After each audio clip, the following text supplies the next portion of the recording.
కేవలము ఎవరు sir Krishnanjaneyulu garu? Out of the Pawan box Kalyan అడుగుతున్నాను. ఇమేజ్ ని డిగ్రేడ్ చేసేటువంటి ప్రయత్నం జరిగింది కృష్ణాంజనేయులు గారు అనేటువంటిది అవుట్ ఇది ఆఫ్ ద బాక్స్ అడుగుతున్నాను. ఎవరు అసలు ఇట్లాంటి ఈ ఐడియాలు ఇస్తున్నది?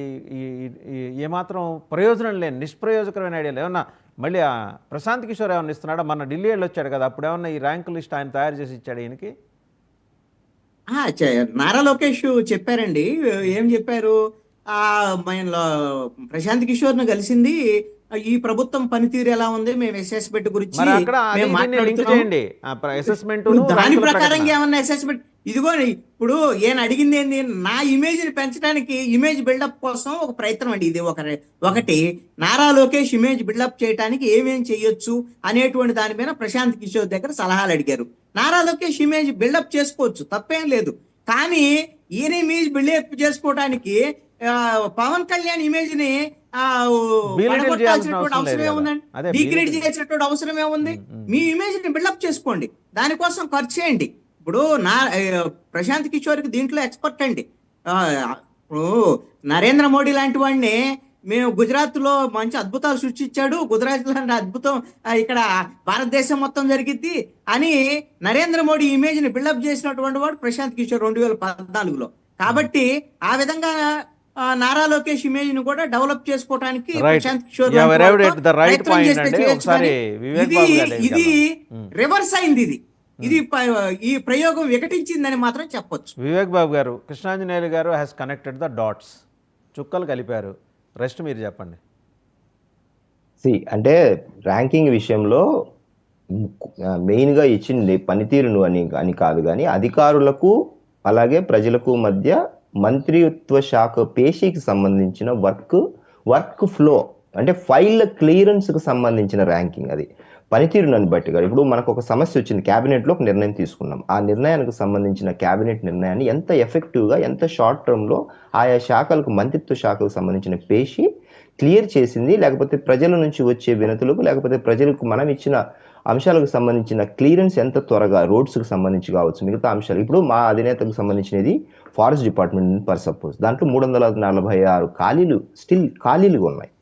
ఇప్పుడు మా అధినేత ఎంత పని చేయాలనుకున్నా, ఎంత ఎఫెక్టివ్గా పని చేయాలనుకున్నా ఖాళీలకు సంబంధించిన నిర్ణయం మళ్ళీ అది ఆర్థిక శాఖ క్లియరెన్స్ ఇవ్వాలి, సో నోటిఫికేషన్ ఇవ్వాలి జాబ్కి సంబంధించి. సో ఇవన్నీ ప్రొసీజరల్గా ఎప్పటి నుంచో ల్యాప్స్గా ఉన్న విషయాల్ని అవి అలాగే ఉండిపోవడం వల్ల ఫైళ్ళ క్లియరెన్స్ కొంచెం డిలే అవుతుంది. ఎఫెక్టివ్నెస్ అనేది మా అధినేత నిర్ణయంలో కావచ్చు, సొంత డబ్బులు ఇవ్వడంలో కావచ్చు, ఆయన ఏజెన్సీ ప్రాంతాల్లో ఆయన చూపిన చొరవ కావచ్చు. 56 మంది, జస్ట్ 56 నంబర్ కలిగిన ఒక చిన్న గ్రామానికి పర్టికులర్లీ వనరబుల్ ట్రైబల్ గ్రూప్స్ అంతరించిపోతున్న ఒక చిన్న 56 మంది సమూహం కలిగిన గ్రామానికి 3.2 కిలోమీటర్ల రోడ్డు నేయడం జరిగింది. 56 మంది అనేది ఈ 78 ఏళ్ల స్వతంత్రంలో అసలు ఎవరు ఆ రూట్ కు ఎవరు క్లియరెన్స్ కూడా ఇవ్వలేదు. మీరు మర్చిపోయారు, దాని ఎలక్ట్రిసిటీ సప్లై కూడా అదే చెప్తున్నాను. అంటే నేనేమంటున్నానంటే మనము మా అధినేత పనితీరులో ప్రజలు సంతృప్తిగా ఉన్నారు, ఎలాంటి నిర్ణయాలు ఆయన వేగం తీసుకున్నారు. అయితే ఇక్కడ కేవలం మంత్రిత్వ శాఖ పేషీకి సంబంధించిన అధికారుల పనితీరును ఆయన దృష్టికి తీసుకెళ్లి వాటిని వెంటనే క్లియర్ చేసే విధానం మీద వచ్చిన ర్యాంకింగ్స్ ఇది వ్యక్తుల మీద కాదు. లేకపోతే ఇప్పుడు ఫరూక్ గారు ఎందుకు నంబర్ 1 అంటే ఆయన లా మినిస్టర్, అండ్ ఇంకోటి వచ్చేసి ఆయన మైనారిటీకి సంబంధించిన మంత్రిత్వ శాఖ, వెల్ఫేర్ ముస్లిం మైనారిటీకి సంబంధించిన వెల్ఫేర్ శాఖ. ఆయన దగ్గర మహా అయితే ఏముంటాయి, తక్కువకు సంబంధించిన లాకు సంబంధించిన ఫ్రీక్వెంట్గా ఏమి ఫైల్స్కి రావు. అలాగే ఆయన మంత్రిత్వ శాఖ వెల్ఫేర్కి సంబంధించినది, ముస్లిం వెల్ఫేర్కి సంబంధించినది శాఖ. సో ఈజీగా క్లియర్స్ అయిపోతాయి. సో 100% ఇక్కడ ఎఫిషియన్సీ ఆయనకి కల్పిస్తుంది. సో ఆ కోణంలో మనం చూడాలి తప్ప అది లార్జర్ పర్స్పెక్టివ్లో. ఇంకా ముఖ్యమంత్రి గారు అంటే ఆయనకు చాలా విషయాలలో ఉంటుంది, ఆయనకు ఆఫీస్ చూసుకోవాలి, పేషెంట్ చూసుకోవాలి, ప్రజలకు పర్యటనలు ఉంటాయి. సో నాకైతే కృష్ణాంజనేయులు గారి సజెషన్ బాగుందండి. కొన్నాళ్ళు ఒక 6 నెలలు, మరీ 6 నెలలు ఎక్కువ ఎందుకుంటే ఒక 5 నెలల 15 రోజులు ఆయన ముఖ్యమంత్రిగా చేస్తే సరిపోద్ది కదా. అవన్నీ మనం చెప్పుకోవడానికి బాగానే ఉంటాయి, కానీ అవి ఇంప్లిమెంటేషన్ మైనారిటీ ముఖ్యమంత్రి ఉన్నాడని తర్వాత చెప్పుకోవచ్చు కదా. అది మేమే చేసాం, అది ఎన్డీఏ కూటమిలో ఉండేది. అది కృష్ణాంజనేయులు గారి సజెషన్. సరే, ఇప్పుడు ఇందాక వైసీపీ ఆయన సారు చిన్నపిరెడ్డి సారు ఇప్పుడు మా భాష గురించి మాట్లాడారు. చాలా సందర్భాల్లో చెప్పాను, నేను ఇప్పుడు ప్లే చేయకూడదు అనుకున్నాను. మేము ఏదో చెప్పులు చూపించామన్నాము, 3.5 ఏళ్ల పాటు మమ్మల్ని మాట్లాడిన తిట్లు ఒకసారి వాళ్ళకు గుర్తు చేస్తాను. ఇందులో బూతులు కూడా ఉంటాయి, వినాలి.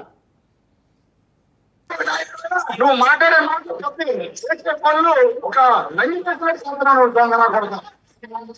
ఒక నైతికమైన సంతనాలు ఉంటాను నా కొడుకు.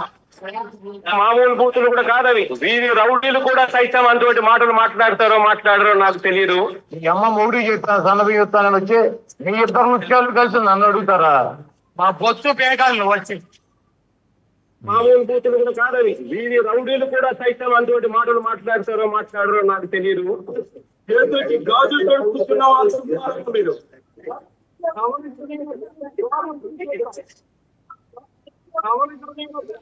రైట్, ఓకే, అర్థమైంది. అయితే No, మీరు no, no, చెప్పినవన్నీ wait, నిజమే. complete, let me complete. కాదు, మీరే మాట్లాడండి. మీరు చెప్పినవన్నీ నిజమే. బోండా ఉమామహేశ్వరరావు గారు అని ఒక ఆయన ఉన్నారు, విజయవాడ నుంచి ఎమ్మెల్యే. అవును. ఆయన దేవినేని ఉమామహేశ్వరరావు గారు వాళ్ళు అసెంబ్లీలో ఉండగా వాళ్ళు చాలా ప్రత్యేకంగా, వాళ్ళకి ఎక్స్పర్టైజ్ ఉంది, నాలుగు మడత పెట్టి మాట్లాడేవాళ్ళు. చెప్తాను, దాని వివరణ ఇస్తాను. మంచి బొంగురు గొంతుతోటి జగన్మోహన్ రెడ్డి వివరణ ఇస్తాను దానికి. కృష్ణాంజనేయులు గారు, నేను కూడా ఆ టైంలో మేము సభలోనే ఉండి చూసాం అవన్నీ. వాటి గురించి 2000 మాట్లాడండి. సార్ చెప్తాను. 2014-19 అనే ఒక సమయము, విభజన తర్వాత జరిగిన అధికారం వచ్చిన టీడీపీ గవర్నమెంట్కి ఆ టైంలో, నాడు కూడా అలయన్స్ గానే ఉన్నాం కాబట్టి, ఆ టైంలో జరిగిన పొరపాట్లకే ప్రజలు మాకిచ్చిన శిక్ష 23. సో దాన్ని మేము రెక్టిఫై చేసుకొని ఇప్పుడు హంబుల్గా ఉన్నాం. మేమేమంటున్నామంటే, వీళ్ళు ప్రతిసారి చెప్పులు చూపించారు, మీ భాష మోకాళ్ళ మీద కూర్చోబెడితే మేము ఊరికినే చెప్పులు చూపించలేదు, దా భాషలు దే భాషలు మాట్లాడారు 3.5 ఏళ్ల పాటు మా అధినేత వ్యక్తిగతంగా. దానికి ఒకసారి చెప్పులు చూపించాము. మన ఎదురుగా ఒక మనిషి వచ్చి ఎదురుగా రోజు తిడితే ఊరుకుంటామా? ఫేస్ టు ఫేస్ వచ్చి దా భాష దే భాష అమ్మల్ని అక్కల్ని ఇంట్లో చెల్లెలను తిడితే ఊరుకుంటామా? ఇలాంటి భాష 5 ఏళ్ల పాటు మా అధినేతను వ్యక్తిగతంగా మాట్లాడినప్పుడు కూడా మా అధినేత ఏ రోజు మాట్లాడలేదు. ప్రజలకు మేము ఇంత సర్వ్ చేస్తున్నా కూడా ఇంకా తిడుతున్నారు రాజకీయంగా అన్నందుకు ఒకేసారి చెప్పులు చూపించాం. మీలాంటి వ్యక్తులు రాజకీయానికి పనికిరారు, ప్రజల్లో పనికిరారు, మీలాంటి వాళ్ళని మోకాళ్ళ మీద కూర్చోబెట్టి జైలుకు తీసుకెళ్లాలనేది ఒక సహజమైన మామూలు మాట. ఆవేశంతో ప్రజలకు ఇంత చేస్తున్నా కూడా మీరు ఏమీ చేయలేని పరిస్థితిలోని తిరిగి మమ్మల్ని తిడతారనే కోణానికి సంబంధించినది ఒకేసారి చెప్పు చూపించాము. మళ్ళీ ఇంతవరకు చూపించలేదు. మేము చాలా కంట్రోల్గా ఉన్నాము. వీళ్ళు ఈ రోజు వచ్చి నీతులు చెప్తూ ఉంటారు. మాకు అది ఆశ్చర్యం. ఇంత తప్పుడు మాటలు మాట్లాడిన వీళ్ళు కూడా. ఒకసారి విజయ్ కిరణ్ గారి దగ్గరికి వెళ్దాం. విజయ్ కిరణ్ గారు, సో ఏంటండి ఈ ర్యాంకులు గొడవ ఏంటి? పవన్ కళ్యాణ్ గారు 10వ ర్యాంక్ ఏంటండి? ఆయన జనంలో లేరా? పని చేయట్లేదా? ఆయన చేసినవి కనబెట్టలేదా? మీ నాయకులు ఎవరైనా జేబులో సొంత రూపాయి తీసి ఖర్చు పెట్టారా? ఈ ర్యాంకింగ్ ఏంటి? మీకేం చిన్నతనం అనిపించట్లేదా? ఇట్లా మీ కూటమిలో నాయకుల్ని మీరే చిన్నబుచ్చుకోవటం మీకు చిన్నతనం అనిపించట్లేదా? ఎక్కడ మీకు జనం అడుగుతారు, రేపొద్దున కడుగుతారని లోపల నుంచి ఏమైనా ఒక ఆవేదన కలగట్లేదా మీకు? అయిపోయిందా సార్? సార్ ఇప్పుడు క్లియర్గా చంద్రబాబు నాయుడు గారు ఏం చెప్పారు? అడ్మినిస్ట్రేషన్కి సంబంధించి, ఫైల్స్ క్లియరెన్స్కి సంబంధించి, ఆఫీస్ వర్క్లో జరుగుతున్నటువంటి వాటిపైన జరిగినటువంటి ఒక ర్యాంకింగ్.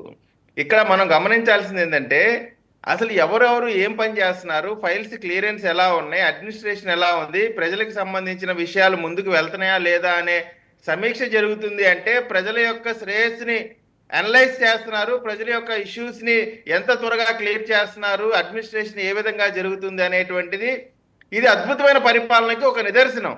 మీరు ఇందాక ఏదో అన్నారు, పీకే చెప్పాడు, వాళ్ళు చెప్పారు. ఇప్పుడు అదే లేదండి, మీరు మీ నాయకుడే వెళ్ళాడు పీకే దగ్గర. పీకేతో నేను మాట్లాడలేదు, నాకు పరిచయం కూడా లేదు. చెప్తానండి సార్. ప్రశాంత్ కిషోర్ ఇప్పుడు లోకేష్ గారిని ఏదో బూస్ట్ చేయాలనుకుంటే లోకేష్ గారికి ఫస్ట్ ర్యాంక్ ఇవ్వలా, లేదా చంద్రబాబు నాయుడుకో ఫస్ట్ ర్యాంక్ ఇవ్వలా. వాళ్ళు ఫైల్స్ క్లియరెన్స్ నెంబర్స్ ని బట్టి వాటికి ఇచ్చారు. దాంట్లో ఇప్పుడు ఏదో లొకేషన్ గారిని పెంచడం కోసం, పవన్ కళ్యాణ్ గారిని దించడం కోసం ఇటువంటిది ఇవన్నీ కూడా ఏంటంటే కోడిగుడ్డు మీద ఈకలు పీకుతున్నట్టే.